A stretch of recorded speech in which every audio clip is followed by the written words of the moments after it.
Hello बच्चों, welcome back once again. तो हम लोग फिर से आ गए एक न्यू लेक्चर के साथ। तो इससे पहले के लेक्चर में हम लोगों ने यूनिट्स एंड मेजरमेंट को पढ़ा था। और यूनिट्स मेजरमेंट में जो हम लोग ने कल टॉपिक को देखा था वो आपके सामने है। हम लोगों ने 7 फंडामेंटल क्वांटिटीज़ के बारे में पढ़ा था। और हम लोगों ने कहा था कि नेक्स्ट लेक्चर में हम लोग क्लासिफिकेशन और यूनिट्स स्टार्ट करेंगे, है ना। तो ये हमारी लेक्चर 2 है। ये जो होगी वो हमारी लेक्चर 2 होगी यूनिट्स एंड मेजरमेंट की, लेक्चर 2। तो सबसे पहले बिना टाइम पास किए हुए हम लोग चैप्टर को स्टार्ट करते हैं। और आई होप कि आप इसे नोट डाउन करेंगे। तो चलते हैं। तो क्लासिफिकेशन ऑफ यूनिट्स की जब बात हो रही है तो कहा जाता है the units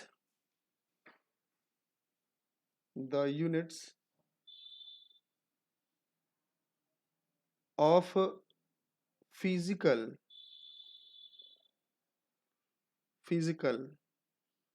quantities can be classified can be classified as follow।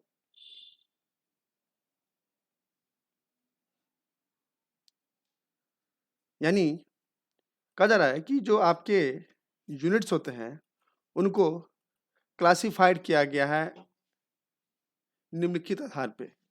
जैसे हमने पढ़ा था क्वांटिटीज में, जैसे फंडामेंटल, डिराइव्ड, उसी तरह यहाँ भी अगर हम लोग क्वांटिटी यूनिट्स की अगर हम बात करेंगे तो कह रहा है कि जो यूनिट्स होती है उनको भी क्लासिफाइड किया गया था। किस बेसिस पर? तो सबसे पहला जो यूनिट्स है जिसको डिवाइड किया गया है on the basis of fundamental fundamental और इसी को हम लोग बेस यूनिट भी कहते हैं, और बेस यूनिट्स। तो अब समझेंगे कि बेस या फंडामेंटल यूनिट्स क्या होती हैं। तो सिंपल सी वैसी यूनिट जो किसी दूसरे यूनिट पर डिपेंड नहीं करती हो, उसी को हम क्या कहते हैं? Fundamental units. That is the units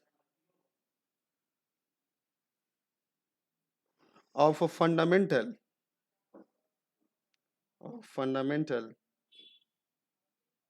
quantities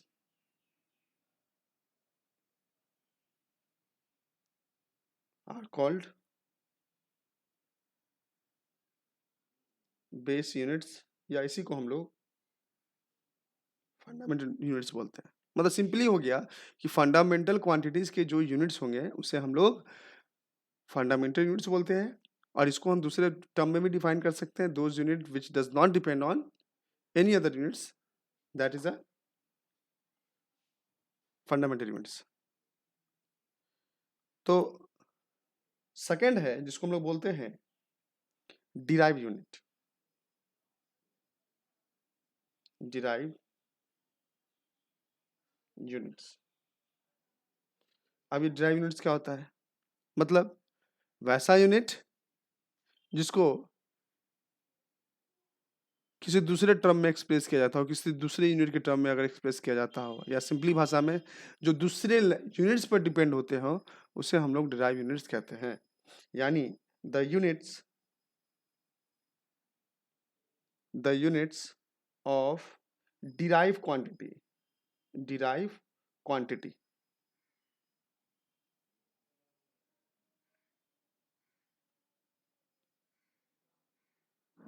और the units that can be that can be expressed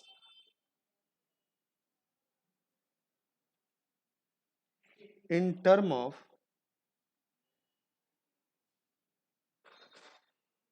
the base units are called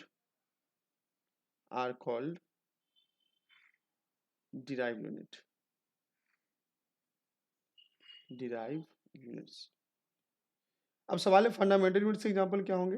fundamental units के एग्जांपल आपकी लेंथ हो जाएंगे, उसके बाद आपका मास हो जाएगा और ईटीसी, मतलब जितने भी 7 फंडामेंटल यूनिट्स होते हैं। लेकिन जब ड्राइव की हम बात करते हैं तो ड्राइव यूनिट्स में क्या हो जाता है, जैसे मैं आपका लिख रहा है यहाँ पे हम लोग ने स्पीड।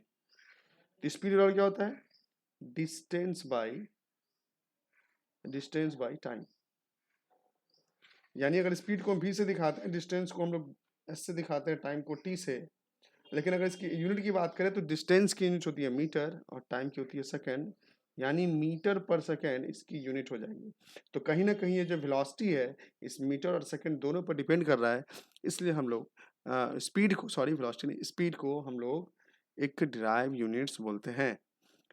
अब इसके बाद जो थर्ड होती है जिसको हम लोग बोलते हैं सप्लीमेंट्री यूनिट्स। क्या बोलते हैं हम लोग, सप्लीमेंट्री यूनिट्स। इसको भी थोड़ा याद रखिएगा। Supplementary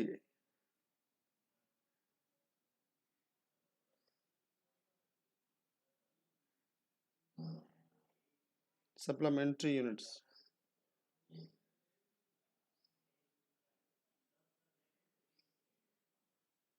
in SI system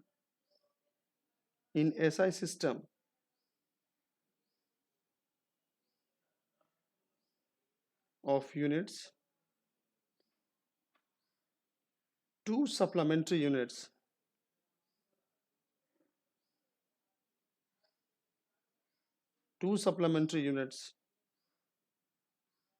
are also defined, that is radian for plane, angle and steradian for solid angle.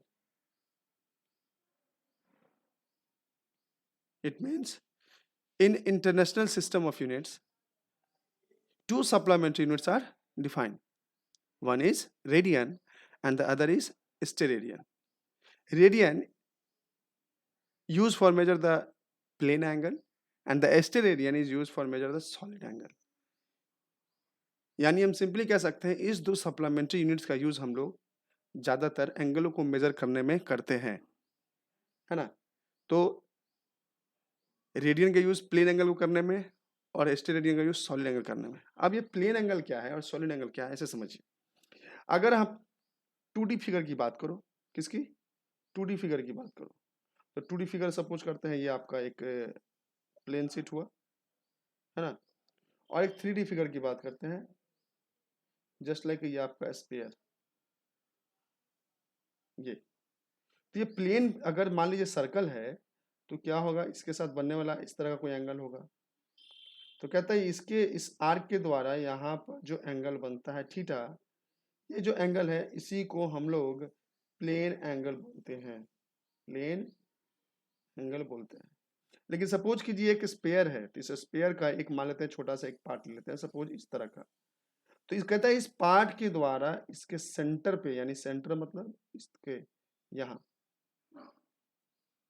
और एक पीछे से एक लाइन डॉटेड बनाते हैं, यानी एक तरबूज देखे, तरबूज के कोना से जो हम काट के निकालते हैं तो इसके द्वारा यहाँ जो एंगल बन रहा है, तो ये जो एंगल होती है इसी को हम लोग सॉलिड एंगल कहते हैं, सॉलिड एंगल कहते हैं। और इसको हम लोग जनरली ओम से दिखाते हैं। यानी एक चीज तो क्लियर हो गया कि जो हमारा जो सॉलिड एंगल होता है वो 3D फिगर के लिए, और जो प्लेन एंगल होता है वो आपके 2D फिगर के लिए जनरली ड्राइव किया जाता है। अब यहाँ से सवाल है कि सर रेडियन किसे कहते हैं, ये बार बार आपसे पूछी जाती है कि रेडियन हम लोग किसके कहते हैं। तो चलिए सबसे पहले हम लोग रेडियन में 1 रेडियन को डिफाइन करेंगे। रेडियन कह रहा है 1 radian is the angle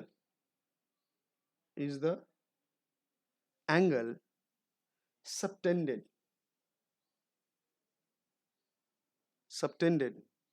at the center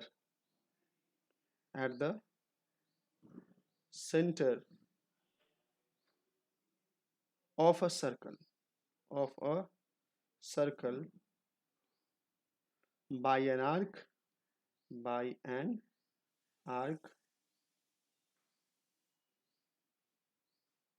equal in length of the radius of the circle. अब इसका मतलब क्या हुआ समझिए। कह रहा है कि मान लीजिए सपोज ये आपका सर्कल है और ये मान लेते हैं हम लोग कि ये मान लेते हैं सपोज ये कोई हमने इस तरह का ले लिया। अब आप खुद सोचिए इस आर्क के द्वारा, आर्क कौन सा है, ये वाला, मैं इसको कलर हटाता हूँ, चेंज कर देता हूँ। ये जो आप देख रहे हो ना ये आर्क है। तो कहता है इस आर्क के द्वारा यहाँ पर जो एंगल बन रहा होगा, इस आर्क के द्वारा यहाँ पर जो एंगल बन रहा होगा, अब सवाल है जो एंगल बन रहा होगा यानी थीटा, और मान लेते हैं इसकी रेडियस की लेंथ जो है वो आर है और इसकी मान लीजिए आर की लेंथ एल है।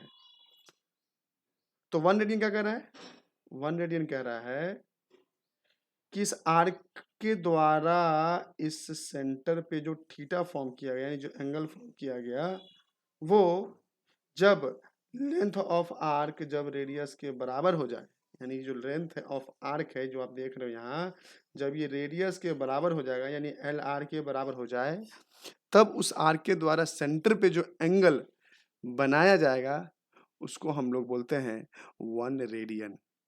ठीक है, यानी सिंपली कह सकते हैं कि the angle subtended by the centre of a circle by an arc equal in length of the radius of the circle. यानी जब आर्क सर्कल के रेडियस के बराबर हो जाए तब उस आर्क के द्वारा जब सेंटर पे जो एंगल बनाया जाता है उस एंगल को हम लोग, उसका वैल्यू क्या कहलाता है, उसको हम लोग 1 रेडियन कहते हैं। तो 1 रेडियन तभी पॉसिबल है जब आर्क रेडियस के बराबर हो जाए, तब उस सेंटर पे यानी जो थीटा पे, ये यानी जो थीटा देख रहे हो ना यहाँ है थीटा, इस थीटा का जो वैल्यू होगा वो 1 रेडियन होगा। अब इसके बाद बात आती है कि सर स्टेरेडियन डिफाइन करें, तो स्टेरेडियन में भी हम लोग ने 1 स्टेरेडियन को डिफाइन करेंगे, है ना। ये रेडियन था और ये हम लोग लेते हैं steradian. Steradian,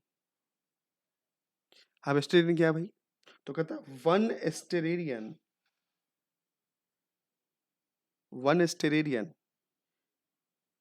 is the solid angle subtended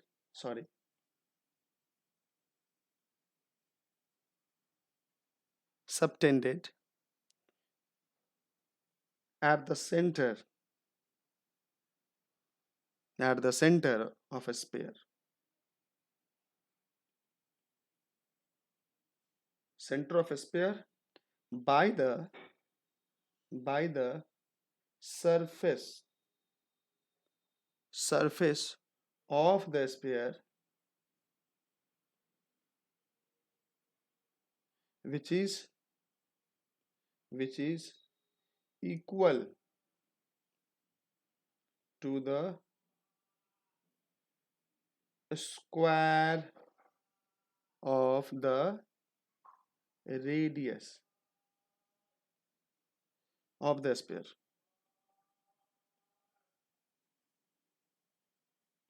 clear है?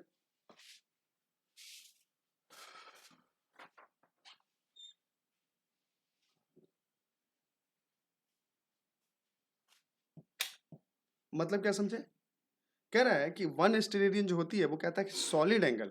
अब सवाल है कि सॉलिड एंगल कहने का क्या मतलब है। अगर मान लेते हैं सपोज कि ये आपका मान लेते हैं स्फीयर है, स्फीयर तो सॉलिड फिगर होती है।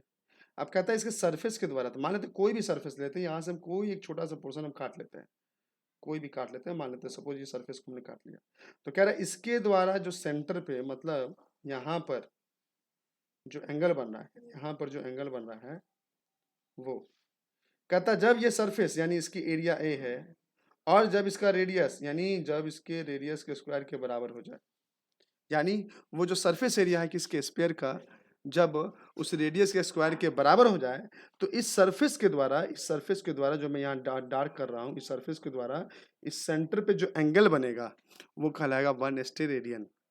तो इसलिए कहा गया कि 1 स्टेरेडियन जो होती है is the solid angle subtended at the centre of sphere by that surface of the sphere which is equal to the area to the square of the radius. यानी जो सरफेस का एरिया होगा, यानी जो ए होगा, उसके रेडियस के, यानी इस स्फीयर के रेडियस के स्क्वायर के अगर बराबर हो जाए, तो सरफेस के द्वारा उस स्फीयर के सेंटर पे जो बनने वाला एंगल होता है ना, उसको हम लोग 1 स्टेरेडियन कहते हैं। तो याद रखिएगा, यहाँ से रेडियन और स्टेरेडियन 2 इंपॉर्टेंट टर्म हैं जो आपसे बार-बार पूछा जाता है। ठीक है? तो उम्मीद करते हैं कि आपको चीज़ें समझ में आई होगी, जो यूनिट्स को क्लासिफाइड किया गया है। अब हम लोग चलते हैं, जो हमारा टॉपिक है that is a conversion factor, है ना? अब यहाँ से चीज़ें मेन स्टार्ट हो रही है, इस पे यहाँ के बाद आप थोड़ा-सा ध्यान कंसंट्रेट करें, that is conversion factor. Conversion factor, conversion factor. अब कन्वर्जन फैक्टर का मतलब क्या है? कहता है कि किसी एक यूनिट को दूसरे यूनिट में बदल देना, किसी एक यूनिट को दूसरे यूनिट में बदल देना, दैट इज़ अ कन्वर्जन, है ना? तो अब देखते हैं कन्वर्जन फैक्टर होता क्या है। तो कह रहा है कि to convert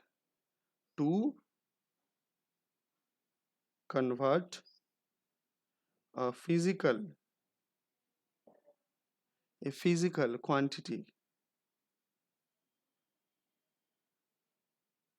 from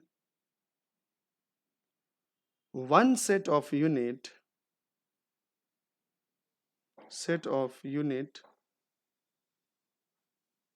to the other,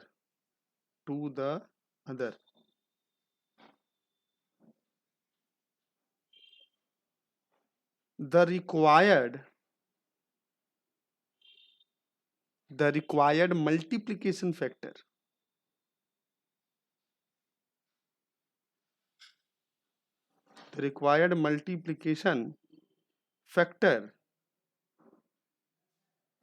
is called conversion factor, is called conversion factor।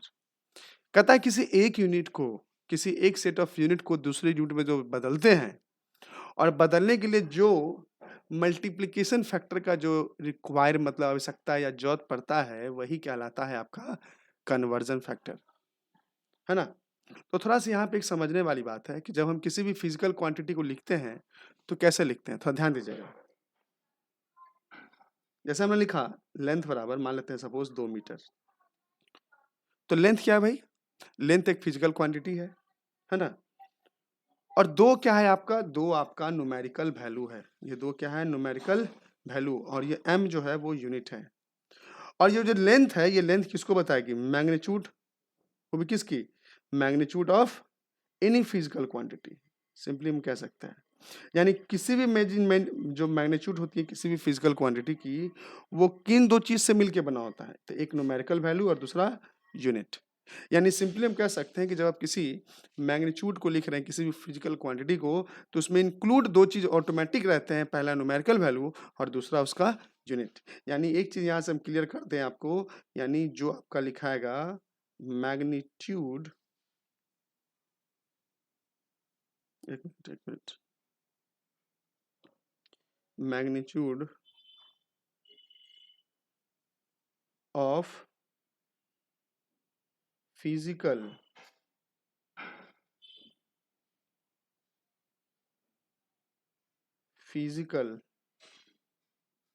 Quantity क्या होगा? तो पहला हमने बताया था न्यूमेरिकल वैल्यू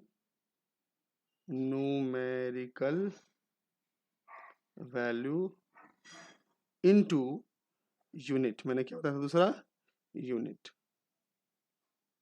यानी जो न्यूमेरिकल वैल्यू होती हैं इनटू उसमें यूनिट का मल्टीप्लिकेशन होता है। यानी सिंपली हम कह सकते हैं कि न्यूमेरिकल वैल्यू को अगर n से दिखा रहे हैं और यूनिट को u से दिखा रहे हैं तो nu। यानी ये क्लियर हो गया कि फिक्स है कि किसी भी आप फिजिकल क्वांटिटी के मैग्नीट्यूड को अगर दिखाते हैं तो समझ जाइए वो किस 2 चीज का प्रोडक्ट है? Numerical value into magnitude. अब लेकिन यहाँ बड़ा मस्त चीज़ है, तो ध्यान से देखिएगा कि जब हम एक यूनिट से दूसरे यूनिट में इसको हम क्या करते हैं, चेंज करते हैं, है ना? तो कहा जा रहा है while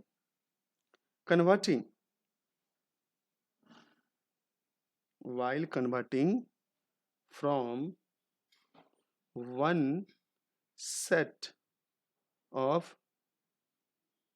units to other,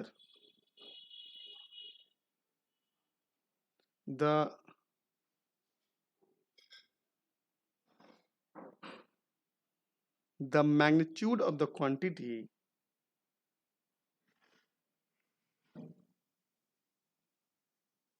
must remain same, must remain same।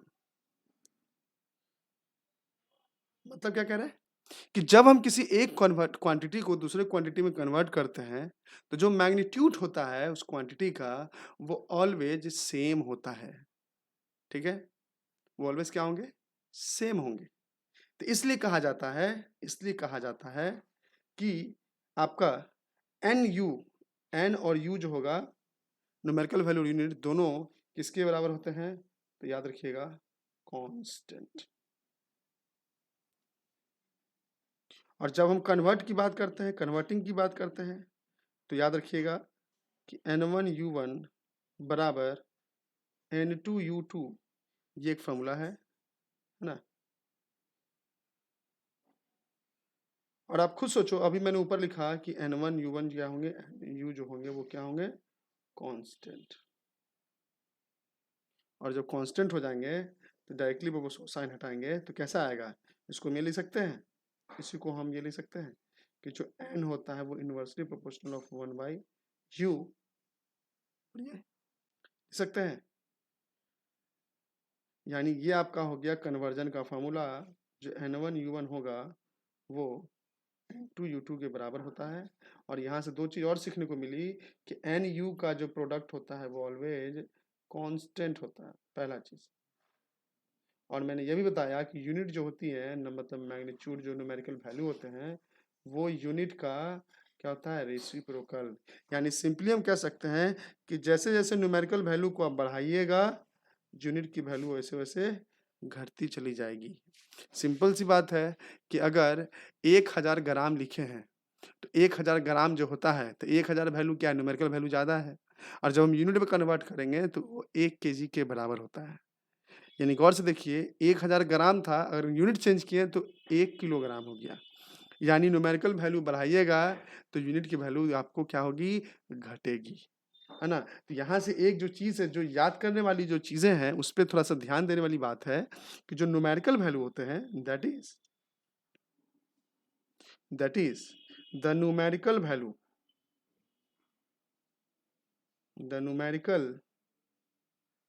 Value of a physical quantity is inversely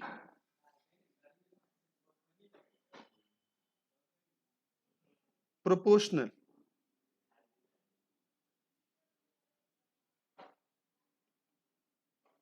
to the unit, है ना। मैंने ऊपर जो लिखा इस लाइन को, इसी लाइन को मैंने वर्ड में लिखा है क्या, कि numerical value of physical quantity is inversely proportional to the unit.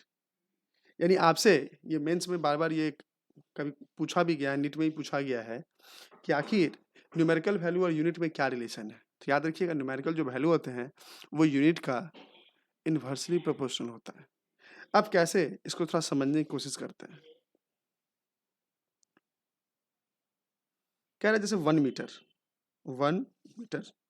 बराबर 100 सेंटीमीटर, है ना, बराबर 3.28 फीट बराबर 39.4 इंच। अब थोड़ा दिमाग लगाइए, 1 मीटर है, सेंटीमीटर है, फीट है और इंच है। यानी देख सकते हैं यहाँ पे बस यूनिट बदल रही है। क्या बदल रही है, unit.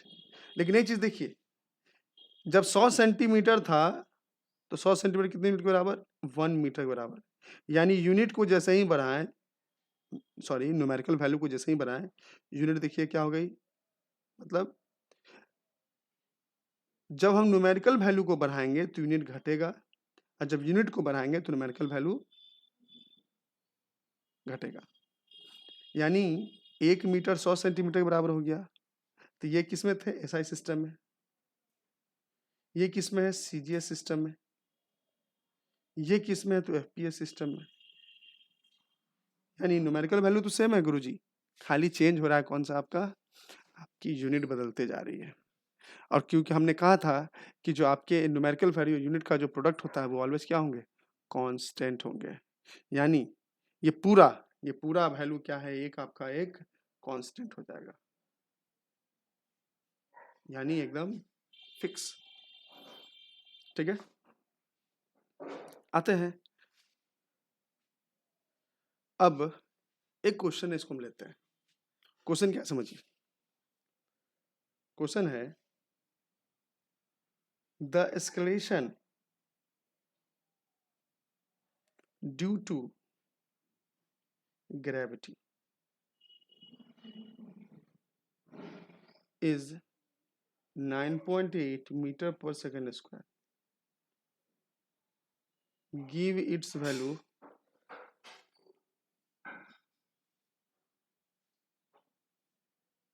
in foot per second square. यानी कि एस्केलेशन की वैल्यू है जो 9.8 मीटर पर सेकंड स्क्वायर दिया हुआ है। ठीक है, अब लेकिन कह रहा है कि इसको आपको बदलना किसमें है, फीट पर सेकंड स्क्वायर में आपको क्या करना है, इसको बदलना है। कुछ नहीं करना है, आप बस रिलेशन खोजिए। मीटर से बोला फीट में, थोड़ा ध्यान देना इसमें, इसको थोड़ा समझने वाली जरूरत है, इसको थोड़ा सा ध्यान दीजिए। दिया हुआ था 9.8 मीटर पर सेकंड स्क्वायर, इसको कन्वर्ट किसमें करना है, डैश नहीं पता, फुट पाउंड पर सेकंड स्क्वायर, यानी मीटर को कन्वर्ट करना है गुरुजी फुट में, और सेकंड तो सेकंड में ही रहेगा, इससे कोई दिक्कत नहीं। यानी इससे ये पता चल गया कि सर मीटर और फुट के बीच रिलेशन क्या है, ये पहले देखिए। तो हम जानते हैं कि 1 मीटर बराबर, अभी मैंने ऊपर लिखा था यहाँ पर 3.28 फीट, इसलिए क्या हो जाएगा, 9.8 मीटर पर सेकंड स्क्वायर है, तो हम चुपचाप क्या करेंगे, 9.8 में 3.28 को मल्टीप्लाई करेंगे तो इस मीटर की जगह फीट लिखा जाएगा, सेकंड को तो सेकंड में ही रहने देंगे। अब आप देख सकते हैं जैसे इसको मल्टीप्लाई करेंगे तो चीज़ें क्या हो जाएंगी, बहुत क्लियर है। जब इसको आप मल्टीप्लाई करोगे तो 32.14 फुट पर सेकंड स्क्वायर, यही आपका आंसर हो जाएगा लगभग अप्रोक्स में। ठीक है, तो कहने का मतलब ये हो गया कि हम एस्केलेशन को हम क्या कर सकते हैं, मीटर पर सेकंड के स्क्वायर से हम लोग फीट पर सेकंड स्क्वायर पे हम लोग चेंज कर सकते हैं। एक क्वेश्चन है, मैं आपको दे रहा हूँ, घर से बना के लाइएगा या आप कोशिश कीजिएगा। मैं क्वेश्चन लिख रहा हूँ, क्वेश्चन है the value of capital G gravitation constant in MKS system is 6.67 into 10 to the power minus 11 Newton meter square per kg square. What will be its value in CGS system? यानी आपको बताना है कि CGS system इसकी value कितनी हो जाएगी।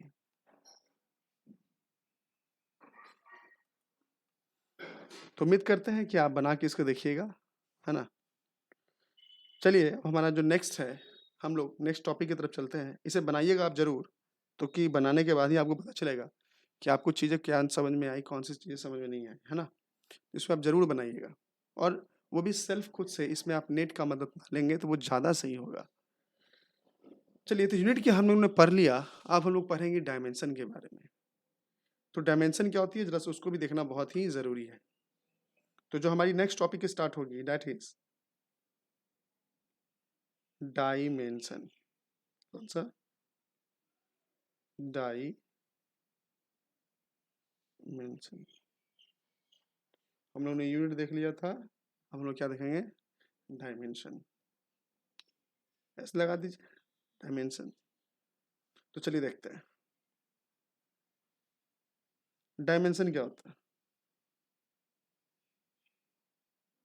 Dimension क्या होता है? कहता है इट इज अ, इसको ऐसे भी लिख सकते हैं, dimension of a physical quantity, physical quantity are the power, are the power or exponent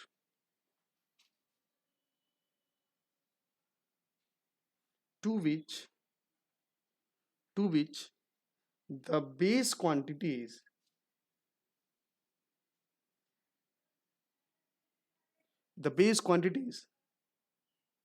are raised to express that quantity. अब इसका मतलब क्या समझते हैं पहले थोड़ा सा।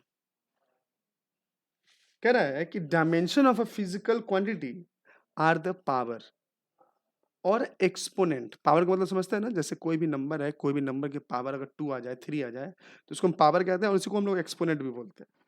तो वही कह रहा है कि dimension of a physical quantity are the power और exponent to which the base quantity are raised. यानी जिसको एक्सप्रेस करने के लिए, दिखाने के लिए हम लोग को बेस क्वांटिटी का जरूरत पड़ता हो in the form of exponent, that is dimension, है ना। तो डायमेंशन जब भी लिखी जाएगी तो याद रखिएगा आप कि डायमेंशन को हमेशा पावर के फॉर्म में लिखा जाएगा।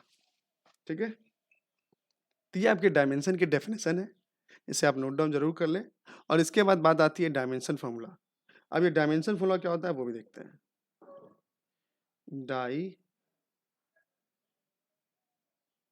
Dimensional formula. अब ये डायमेंशनल फॉर्मूला क्या होता है?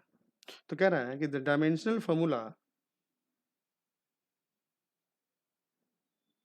The dimensional formula of any physical quantity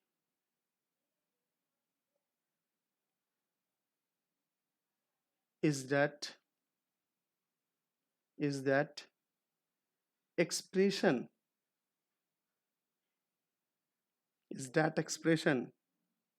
which represent a how and which of the base quantities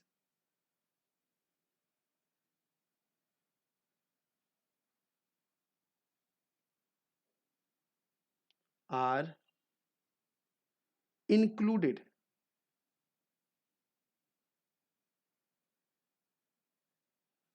in that quantity।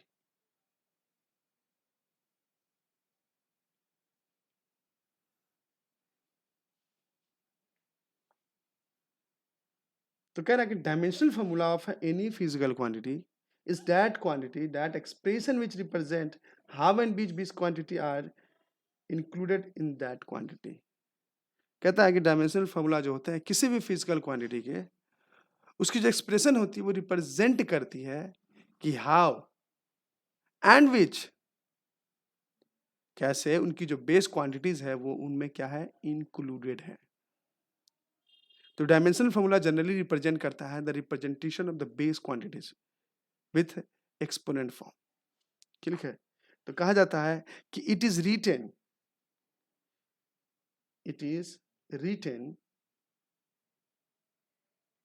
it is written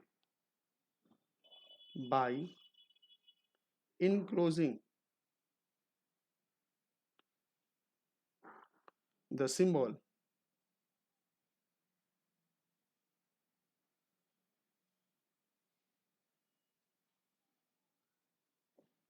for base quantities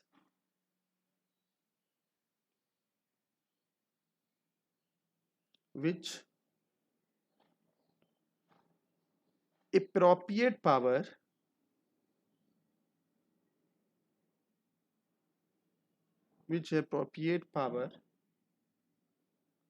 in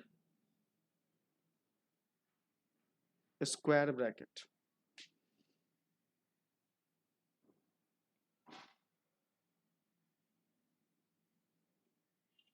यानी जो exponent होते हैं उनको जनरली एप्रोप्रिएट पावर के साथ हम लोग bracket के टर्म में दिखाते हैं, ठीक है। अब जैसे यहाँ सवाल है कि सर इसको लिखते कैसे, है ना। जैसे हमने लिखा dimension of formula of mass, जैसे हमने लिखा डायमेंशन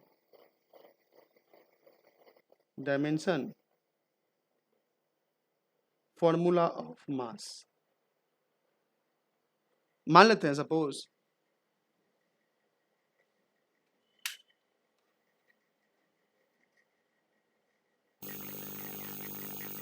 हमने डायमेंशन फॉर्मूला लिखना है किसका, मास का। अब सवाल है इसे डायमेंशन फॉर्मूला लिखना है, तो हमने आपको बताया कि जब भी डायमेंशन फॉर्मूला को लिखते हैं तो हम लोग ब्रैकेट के फॉर्म में लिखते हैं, यानी फिक्स है कि ब्रैकेट तो इस तरह लगा रहेगा। और हमने कहा बेस क्वांटिटीज, तो बेस क्वांटिटीज याद रखिएगा ऑलवेज एम एल और टी होता है। क्या होता है, एम एल टी। हमने यहाँ क्या कर दिया, एम एल और टी। तो सवाल है कि ये एम एल टी क्या है सर, तो कहा जाता है कि एम यानी एम का यूज करते हैं मास के लिए, और मास की यूनिट होती है केजी। तो कहीं भी अगर केजी दिखेगा, कहीं भी केजी दिखेगा, तो वहां पर हम लोग डायमेंशन फॉर्मूला में केजी की जगह पर हम लोग एम लिखते हैं। एल का मतलब होता है लेंथ, और जहां भी हम लोग को मीटर दिखेगा तो मीटर की जगह हम लोग एल का यूज कर लेते हैं। और टी किसके लिए है भाई, तो टी है आपका टाइम के लिए। तो जहां भी टाइम अगर सेकंड दिख रहा हो ना, जहां भी टाइम की यूनिट क्या होती है सेकंड, तो जहां भी सेकंड दिख रहा तो सेकंड की जगह हम लोग टी यूज कर सकते हैं। ये एम एल टी का मतलब समझ में आया। एम मास के लिए, मास की यूनिट क्या होती है केजी, जहां भी केजी होगा वहां हम लोग उसको हम लोग एम से दिखाएंगे। जहां भी लेंथ होगा एल, एल का मतलब जहां भी लेंथ होगा एल, उसके लिए हम लोग मीटर को दिखाएंगे, यानी एम उसकी यूनिट को दिखाते हैं ना ऑलवेज। तो लेंथ की यूनिट होती है मीटर, तो जहां यूनिट में मीटर होगा वहां पर हम लोग एल दिखाएंगे। और टाइम की यूनिट होती है सेकंड, तो ऐसा यूनिट में जहां भी सेकंड होगा उस जगह के लिए हम वहां सेकंड पे जो भी पावर होगा वो पावर हम टी के ऊपर लगा देंगे।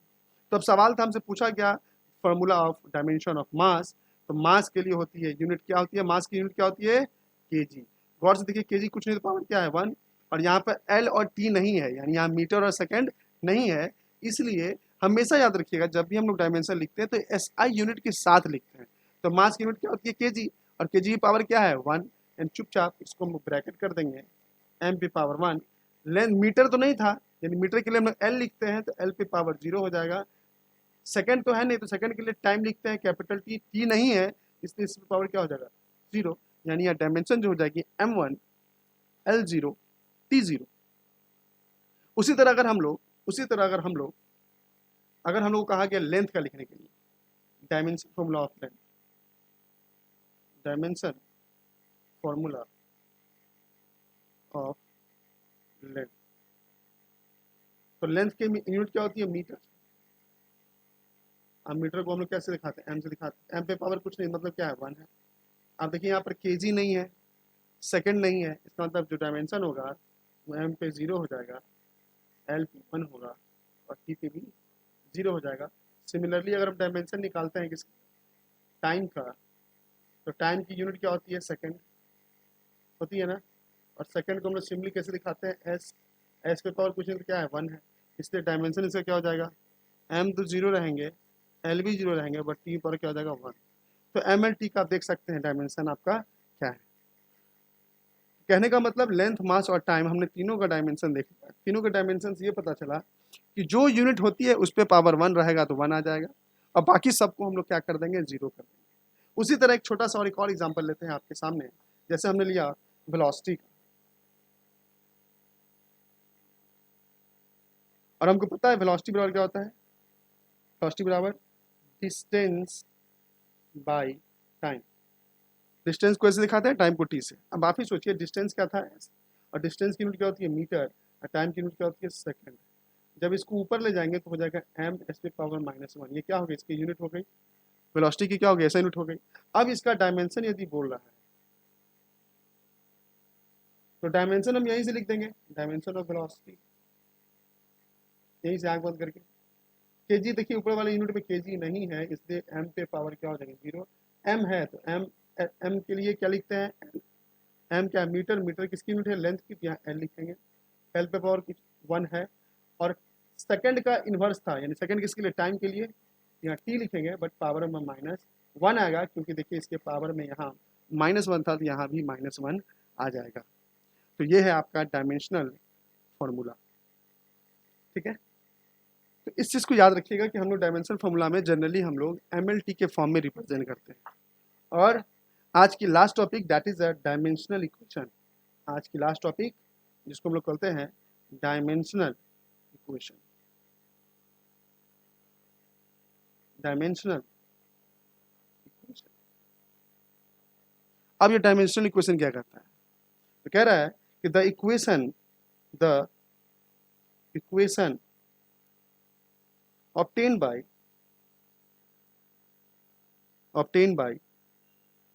equating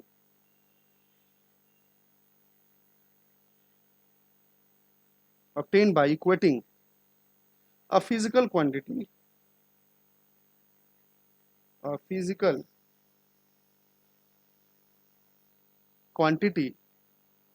with its dimensional formula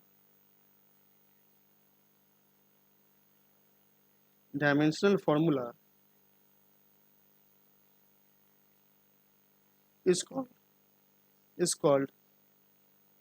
a dimensional equation.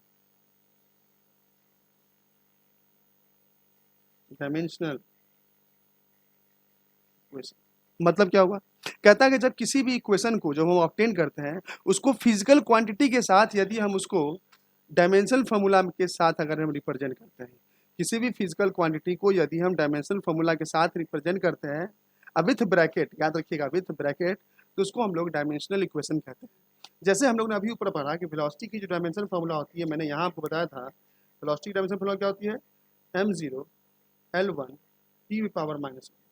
तो v का देखिए, v को अगर हम ऐसे लिखेंगे डायमेंशनल फॉर्मूला तो ये लिखाएगा v बराबर m0 L1 t1। तो ये क्या है आपका, ये आपका क्या है, ये आपका है डायमेंशनल फॉर्मूला। लेकिन जैसे ही हम v को अगर हम ब्रैकेट में लिख दें, v को किस में लिख दें, ब्रैकेट में, और ये डायमेंशन तो ऑलरेडी ब्रैकेट में होता ही है, याद रखिएगा। तो जब फिजिकल क्वांटिटी को ब्रैकेट के साथ और डायमेंशन को ब्रैकेट के साथ, दोनों को जब हम लोग ब्रैकेट के साथ लिखते हैं तो वो ऑलवेज याद रखिएगा हमेशा डायमेंशनल इक्वेशन कहलाता है। अगर हम f बराबर लिखें तो f की यूनिट क्या होती है, f की क्या होती है बताइए, f के लिए होता है m l t-2। ये क्या हो गया, देखिए यहाँ f ब्रैकेट में नहीं है इसलिए डायमेंशनल फॉर्मूला हो जाएगा। लेकिन जैसे ही इस f को यदि हम ब्रैकेट में कर दें और mlt-2 को भी ब्रैकेट में कर दें, याद रखिएगा ये आपका डायमेंशनल इक्वेशन हो जाएगा।